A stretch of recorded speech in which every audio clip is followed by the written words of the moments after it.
On Maple Lane, where the old sycamores touched above the street like gentle, arching arms, there lived a boy named Jamie in a warm brick cottage with yawning windows, golden with lamplight. It was a quiet evening after rain, pavement still shining, garden moths dancing in lantern halos. Jamie, careful and curious, with a mop of sleep-mussed hair, tiptoed through his softly shadowed bedroom, ready for sleep, when he heard it. A distant, peculiar tapping at the window, not frightening, but full of mystery. Jamie pressed nose to glass, looking out through beads of rain. Across the street, the old street light buzzed in a circle of mist, and under its hazy golden glow, something unusual glinted near the curb.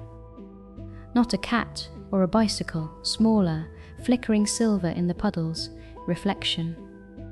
Jamie's heart ticked with quiet excitement. Somewhere in the darkness, someone or something was trying to send a message. He tugged on his favorite detective coat a little big, borrowed from the coat rack, and crept downstairs, the wooden steps creaking just enough to sound like part of the nighttime symphony. Jamie slipped out into the world between lamplight and night, his house retreating softly behind him, safe and welcoming in every window. The air smelled of wet leaves and whispered secrets. Each puddle was a shimmering mirror, each bush a velvet curtain. With each step, Jamie imagined he was a detective from an old movie, cautious, determined, a silhouette beneath the swaying trees. Footfalls muted, he followed the tapping sound to the curb, where the mysterious silver glint resolved into a tiny metal key lying in a patch of moss, old and ornate, its handle twined like a vine. He picked it up gently, feeling the cool metal, and knew this was the start of an adventure.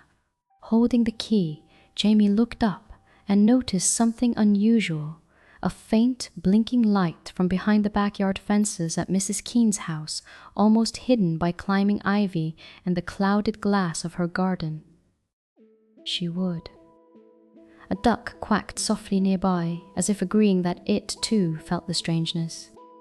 Jamie tiptoed through shadows, past the gate with its squeaky hinge, down the garden path lined with stone gnomes casting exaggerated, thoughtful shadows in the play of lamplight and moon. He paused beside a rain-damp hydrangea, examining the glimmer of the She Woods lock. Jamie knelt in the darkness, the rain-patted earth cool beneath his knees. The key fit perfectly into the She Woods old lock, turning with a secretive click, and the door creaked open with the hush of a theatre curtain.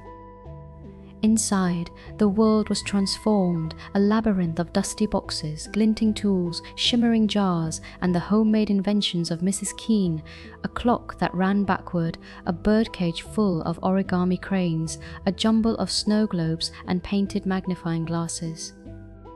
The blinking light was a small radio on the bench, casting a soft blue glow, playing what sounded like raindrops tapping inside a song. In wonder, Jamie wandered through the She Would, noticing a half-built model ship, a shelf of puzzle boxes, and a notebook filled with looping, careful handwriting. Some pages marked out ideas for a neighborhood treasure hunt. Jamie smiled. Every neighbor knew Mrs. Keene loved puzzles and games, but this story felt spun just for him. Next to the notebook, a small metal tin waited, its lid covered in painted stars. Jamie opened it and found a note. To the kind detective who finds this, thank you for following the trail. This key unlocks more than a door, it opens the night to wonder. The world is full of good secrets.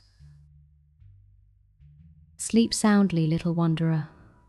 A warm buzzing filled Jamie's chest, like the glow from all Maple Lane streetlights woven together. He carefully closed the tin, left a gentle fingerprint on the notebook's margin, and tiptoed back into the night. The garden seemed to hum with soft approval, the hydrangeas nodding, the rain puddles dimpling kindly under the moon. Jamie traced his steps back along the path, the little key tucked safely in his palm, the lantern light from his own window calling him home. Jamie slipped in the back door, soft as a falling leaf, and hung the detective coat, now a true uniform of adventure, on its peg. Upstairs, his bedroom welcomed him with familiar warmth. He placed the silver key under his pillow, heart fluttering with satisfaction. Outside, the rain stopped, and Maple Lane shimmered faintly in the clouds' parting light. As Jamie settled into bed, he knew the world was full of good secrets, half-hidden wonders, and gentle nighttime adventures for anyone with kind curiosity and a quiet heart. Sleep came softly, wrapping him in the silver thread of story and dream as the house whispered lullabies to the restful street.